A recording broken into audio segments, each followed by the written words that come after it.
Saya tahu ada tuan-tuan nak tanya lagi, banyak duk hantar ni, apa hukum pergi cuci gereja pula? Cuci apa? Kuil. Apa hukum cuci kuil?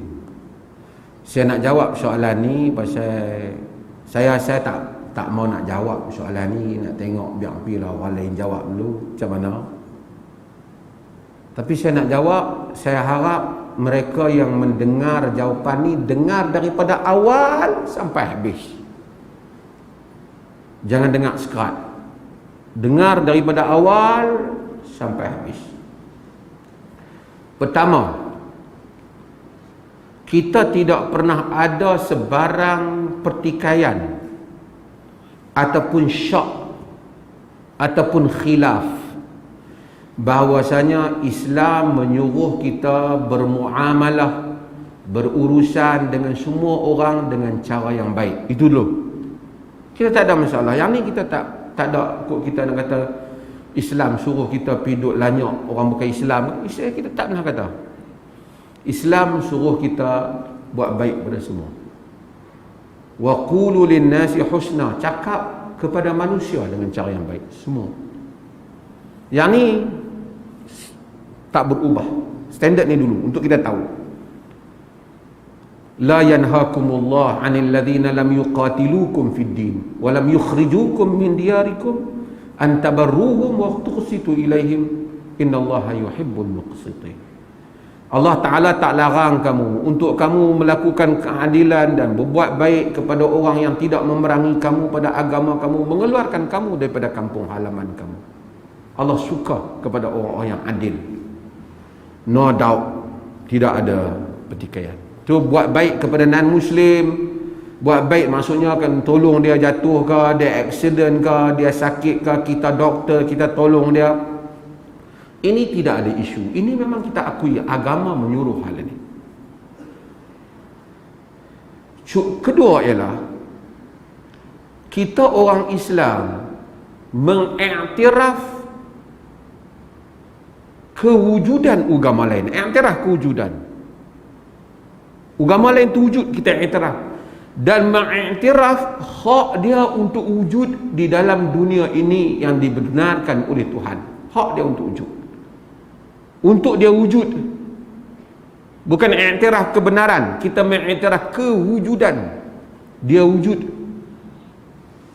Bahkan Allah Subhanahu wa taala menyatakan jihad itu sendiri antara fungsinya ialah untuk memelihara tempat-tempat ibadat semua pihak daripada dirobohkan. Walaula daf'ullahi an-nasa ba'dahum bi ba'd lahuddimat sawami'u wa bi'un wa salawatun wa masajidu yuzkaru fiha ismullahi katsira.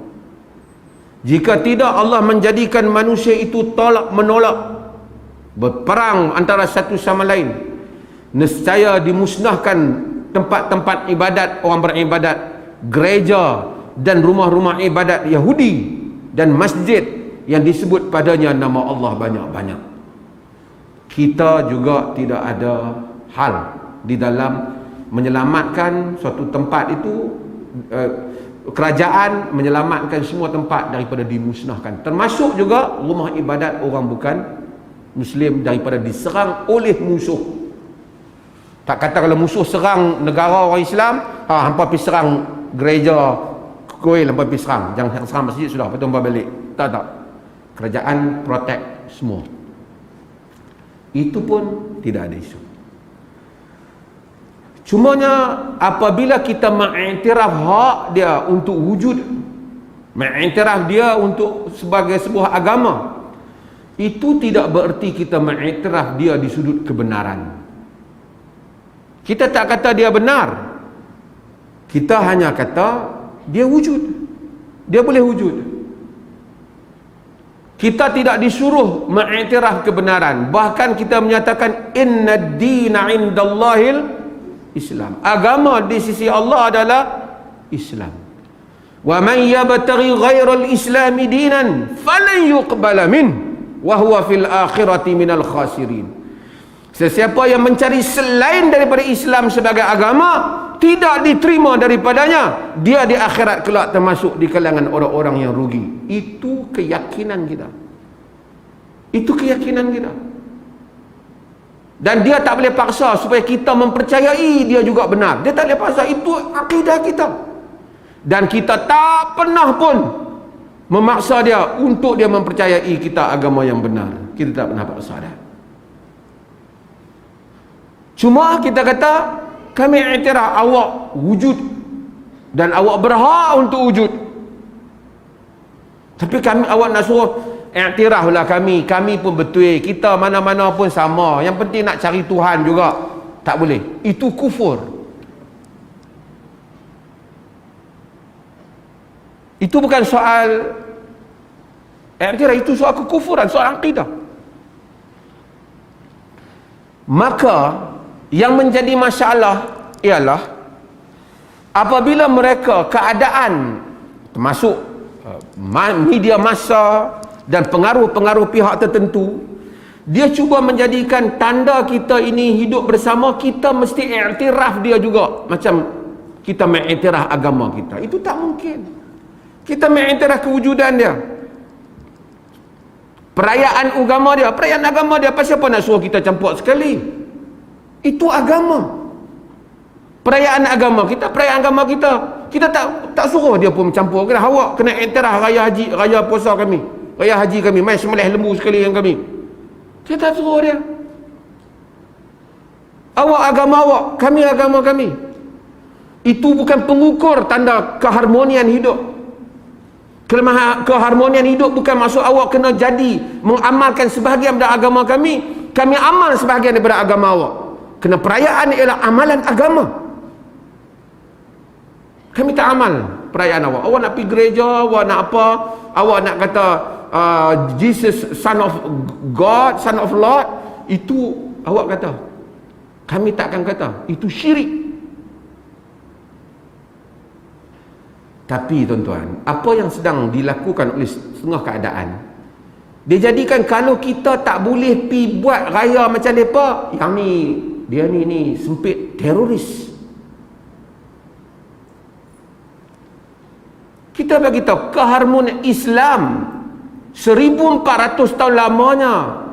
Islam menjadi empire dan seumpamanya. Gereja hidup di Andalus.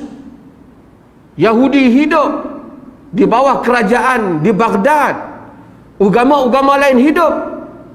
Tidak pun orang Islam kena pergi mengamalkan juzuk daripada agama mereka. Orang hidup, kami beri perlindungan, kami bagi protection yang tidak dimiliki, diberikan kepada orang Islam di negara-negara orang Islam minoriti, diberikan kepada orang bukan Islam di negara orang bukan Islam minoriti. Protection tu awak, itu yang awak perlukan. Bukan perlu kami pergi amalkan agama awak, kerana itu ada satu kekufuran. Itu kita kena jelas. Bila kita jelas hal ini, baru kita boleh bincang perkara yang kita nak bincang ni. Pergi ke kuil, tak pergi ke kuil untuk membersihkan kuil ataupun seumpamanya. Saya bagi azan dulu, nanti insya-Allah kita sambung. Kita sambung semula perbincangan kita tentang masalah yang ditimbulkan, iaitu pergi buat kerja aman di rumah-rumah ibadat bukan Islam. Sekali lagi saya ingatkan, terutama siapa yang potong video macam ni, dia kena combine bahagian pertama tadi dengan ini, supaya dia tak berpisah daripada dasar yang saya terangkan. Setelah kita tahu itu, kita baru masuk kepada apa hukum jika orang tu pergi cuci gereja, cuci kuil, cuci rumah berhala, bersihkan, tolong cat bagi cantik, spray bagi wangi ke, kan, bubuh kapet bagi cantik ke. Apa hukum benda ni? Boleh ke dijadikan sebagai satu amalan? Kita kena lihat pada dua sudut. Kalau dia lakukan hal itu kerana dia suka dengan ajaran agama tu, dia suka dengan ibadah agama berkenaan, dia suka dengan kekufuran itu, dalam bahasa yang lebih jelas, pada dia benda tu okey, benda tu lahir daripada perasaan suka dia kepada agama berkenaan, maka ini termasuk di dalam bab akidah. Kalau itu titik tolaknya. Pasal apa hampir cuci? Aku suka lah agama tu, aku suka cara mereka duk ibadat tu, aku nak tolong mereka pergi bersih ke tempat tu. Kalau itulah titik tolak, mungkin dia tak kata di mulut, tapi di dalam jiwanya ada hal yang sama, maka itu bererti dia telah meredai kekufuran. Dan kaedahnya yang mana Allah sebut, وَقَدْ نَزَّلَ عَلَيْكُمْ فِي الْكِتَابِ أَنْ إِذَا سَمِعْتُمْ آيَاتِ اللَّهِ يُكْفَرُ بِهَا وَيُسْتَهْزَأُ بِهَا فَلَا تَقْعُدُوا مَعَهُمْ حَتَّى يَخُوضُوا فِي حَدِيثٍ غَيْرِهِ إِنَّكُمْ إِذًا مثلهم إن الله جامع المنافقين والكافرين في جهنم جميعا dalam surah An-Nisa. وقد نزل عليكم في الكتاب, telah diturunkan kepadakah kamu di dalam kitab, jika kamu mendengar ayat-ayat Allah dikufuri, dipersendakan, fala taq'udu ma'ahum, jangan kamu duduk dengan mereka, hatta yakhudu fi hadithin ghairi, sehingga mereka campur cakap benda lain. Mereka orang duk hina ayat Allah, kita tak boleh pergi join, melainkan dia bercakap bab lain. Okey, kalau kita duduk juga, kamu kalau demikian sama seperti mereka. Sesungguhnya Allah menghimpunkan munafik dan kafir di dalam neraka Jahannam sama-sama, semua sekali. Atas ayat ni kita tak boleh redha dengan kufur. Artinya kalau kita pi kena redha dengan kufur, isunya ialah isu akidah. Satu. Tapi kalau kita pi kita tak redha dengan kufur, kita tak suka kufur, tapi kita pi disebabkan benda lain, disebabkan kerja, disebabkan nak pasang elektrik, disebabkan nak cat dapat upah cat, disebabkan dapat upah tutup paku, disebabkan dapat upah pasang CCTV, boleh ataupun tidak? Yang ni bukan redha, yang ni ada kepentingan lain. Dia tak suka kan kufur, tapi dia ada kepentingan lain. Kalau halnya seperti itu, bahagian yang kedua ini, barulah para ulama berlaku khilaf pendapat. Majoriti para ulama dengan majoriti yang besar mengharamkan pekerjaan yang mendapat, sekalipun mendapat pekerjaan yang mendapat upah ni, untuk bertujuan kemaslahatan gereja ataupun tempat ibadah agama lain. Majoriti mengharamkan. Dengar lu, jangan duk buat kelang kabut. Sehari cap apa tu dia pantang sangat, dia dengar pergi habis. Majoriti para ulama mereka mengharamkan. Al-Imam Syafi'i rahimahullah dalam kitabnya Al-Um, dia tahu akrahul muslima an ya'mala bina'an wa nijaratan aw ghairuhu fi kanaisihim allati li salawatihim. Aku tak suka, aku benci orang Muslim bekerja jadi tukang tukang buat bangunan ke, tukang kayu ke, apa saja di gereja-gereja yang mana dikhususkan untuk salat mereka. Maka mazhab Syafi'i tak boleh, mazhab Malik tak boleh, mazhab Hambali seperti nukilan Ibn Taimiyah juga tak boleh, mazhab Malik juga sebut tak boleh. Cuma ada qaul Abu Hanifah, dia kata boleh untuk kerja. Abu Hanifah dia kata boleh untuk kerja. Dan apa yang dia kata ini, tidak, dua orang tokoh utama mazhab dia, iaitu Abu Yusuf dan Muhammad Hasan Asy-Syaibani, yang menjadi pengapit utama dalam mazhab Hanafi, Dua-dua ni tak bersama dengan imam mereka. Mereka tak setuju, mereka kata haram. Tapi Abu Hanifah, dia kata kalau dia pergi untuk kerja, untuk dapat duit, untuk dapat gaji, dia boleh, kerana pekerjaan tu sendiri tak haram, kata dia. Isu orang kafir, memang dia dah memang macam tu agama dia. Kita kerja tukang cat ke tukang bina, ini kerjaan yang halal pada asalnya. Cuma mereka saja yang gunakan benda tu untuk ibadat. Pendapat ini ada disokong oleh beberapa tokoh, tetapi sangat minoriti. Sehingga Al-Imam As-Subki dia kata ijma', kata haram, kata Subki.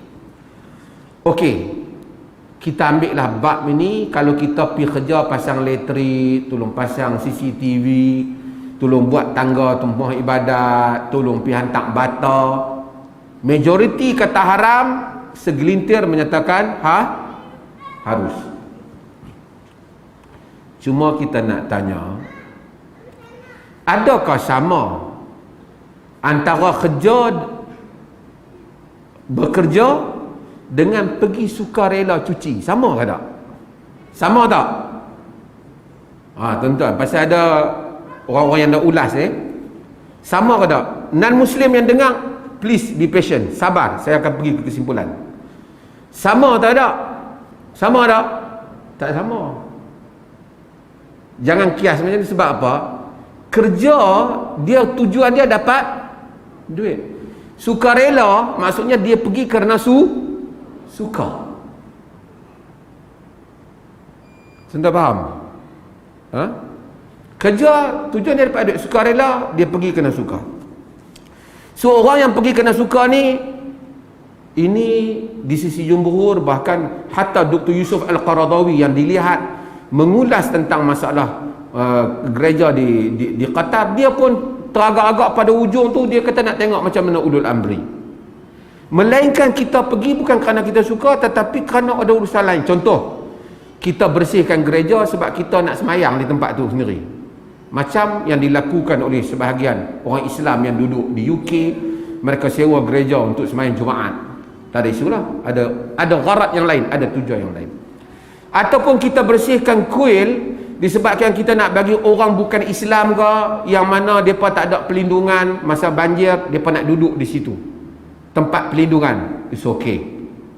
Kerana itu merupakan tempat keperluan, bukan tujuan ibadah, bukan tujuan untuk menolong mereka untuk beribadah atau menolong mereka di dalam urusan syirik. Wala ta'awanu 'alal ismi wal udwan, jangan kamu tolong menolong di atas pemusuhan, dan atas dosa dan pemusuhan. Maka dengan itu, kalau misalnya kita pergi kena terpaksa, misalnya pihak kerajaan arahkan kita tolong bersihkan untuk mereka ni, kerana takut kalau tak bersihkan penyakit daripada tempat mereka merebak dalam kawasan lain. Ada tujuan yang lain. Ada tujuan yang lain. Tujuan yang lain itu menafikan redha kepada amalan kufur. Amalan kufur. Cuma ada orang kata kan tujuan kita supaya mereka pun berminat dengan Islam. Yang ni kita nak kena tengok betul ataupun tak. Melainkan kita dalam perjanjian, orang tengok kalau kita tak buat yang tu, macam kita berlaku salah faham terhadap Islam. Kena tengoklah sejauh mana salah faham itu. Tapi kalau kita kata nak bagi mereka tertarik dengan Islam kerana kita pergi cuci tempat ibadat mereka, pada keadaan biasa jauh untuk kita lihat hal itu. Kita buat contoh yang lain. Ada tempat perjudian, kita pergi cuci tempat judi, pergi bersih, sapu tampah tempat judi. Maka penjudi pun insaf, lalu ikutlah kita, tak mau berjudi dah. Ada kemungkinan macam tu? Ada tak? Ada. Kalau dia kata depa pun main tolong kita nak belah apa-apa. Isu dia. Jadi nak kena faham gharat dia apa, tujuan dia apa. Ini semua sekali lagi pada non-Muslim tidak menafikan bahawasanya Islam menyuruh untuk menyantuni orang yang bukan Muslim jika sakit, jika demam, mereka bahkan di Perlis ni zakat pun boleh diberi kepada mereka yang susah. Tetapi soal meredai tempat kufur, itu Islam dia tak ada, dia tidak berkompromi dalam hal itu. Bukan bermaksud kami nak bom tempat dia, tak. Semua jasa lain kita akan balas. Tapi ini tempat kufur, melainkan kita pergi buang kekotoran itu dengan tujuan untuk menyelamatkan mereka yang sakit untuk boleh duduk. Tapi kalau nak membolehkan mereka nak memberikan keselesaan untuk menyembah berhala, tidak ada. Agama tak buat begitu. Kerana itu menjerumus ke arah meredai amalan kufur. Kalau nak bagi mereka tertarik dengan Islam, tengok Islam ni, orang Islam pun main cuci gereja kita tokong kita rasa macam minat dengan Islam. Nampak macam payah lah. Kita bimbang lama-lama anak-anak kita yang cuci tu pula, dia pula rasa okey lah dengan berhala ni. Ini semua sekali lagi bukan tanda permusuhan. Disiplin. Seperti mana orang Islam tak pergi cuci tempat orang berjudi, tapi kita tak pergi bakar lah tempat judi berlesen yang kerajaan bagi. Dia minum arak, kita tak pergi lah bakar kedai arak dia, ada kerajaan peruntukkan untuk dia. Tapi nak tolong cuci cawan arak dia, kita tak cuci. Kita tak cuci. Bukan tanda kita kalau jumpa dia kat luar tu nak ketuk. Tapi kalau kita jumpa dia minum arak, dia mabuk, dia jatuh tepi jalan, kita angkat dia, kita bagi ubat ke dia. It's okay. Itu kemanusiaan. Hanya kita bercakap di sudut perkara yang membabitkan soal boleh dikaitkan dengan soal redha kepada kufur. Ini yang menyebabkan jumhur ulama kata kerja tak boleh. Yang sebahagian yang ulas tu dia kata dia samakan kerja yang dapat gaji tu dengan sukarelawan yang buat dengan suka hati. Itu tak sama. Itu di sudut itu tidak sama. Pun begitu, kita menghargai pertolongan mereka, kita bantu mereka yang sakit, kita bagi tahu pada mereka dalam Islam peperangan padri tidak dibunuh, sami tidak dibunuh selagi mana mereka tidak terlibat dengan peperangan. Mereka yang berlindung di kuil, di gereja tidak diserang. Bahkan kalau musuh ingin menghancurkan gereja yang berada di bawah wilayah negara orang Islam, tentera orang Islam akan mempertahankan semua wilayah itu termasuk gereja. Melainkan kita pergi bertugas, mereka buat upacara agama, wil-wil ke apa-apa ke, kerajaan tugaskan kita untuk menjaga keselamatan supaya mengelakkan kekacauan. Kita bertugas, kita bukan redha, kita melaksanakan tugas. Keizinan tidak bererti keredaan. Ini hal yang saya minta supaya mudah-mudahan kita faham dalam hal ini. Bukan kita anti kepada amalan untuk tolong-menolong, tetapi kita ada konteksnya. Kita tak jumpa orang minum arak ke tepi jalan berkatuk ke pecah kepala orang. Tak ada, kita tak ada. Tapi kalau tuan tolong cuci sak cawan tu, saya nak minum arak segelas, kita tak boleh cuci. Kita tak boleh cuci. Tapi kalau kita kata saya tahu dengan saya cuci ni sekali, dia tobat daripada minum arak. Kalau kita pastikan tu, hebatlah kan. Kok dia tambah lagi 2 gelas, kita tak tahulah. Kan? Jadi ini semua saya minta kita semua berhati-hati, dan kaul jumhur di seperti ini, kalam mereka lebih ada wajah yang kuat dalam konteks itu. Pun begitu, kalau orang kerja setakat kerja dalam fatwa Perlis sendiri kita dah sebut, kalau kerja-kerja yang macam tu yang terpaksa tu, ada kaul mazhab Abu Hanifah yang longgar dalam masalah tu. Itu kerja kena tujuan dia bukan redha dengan benda tu, tapi kena nak dapat gaji. Tapi kalau senang hati, besok mereka nak dibabali, jom kita pergi cuci kuih mereka. Lepas tu, besok mereka nak Christmas, jom kita pergi cuci gereja mereka. Kita tak ada macam tu. Dan kita pun tak habaq depan, oi orang bukan Islam, mai bersih masjid tu, kami esok nama yang kaya. Kita pun tak suruh. Kita pun tak suruh. Tapi kita akan menyantuni mereka dengan baik sebagai kehidupan yang baik antara satu sama lain di kalangan kemanusiaan.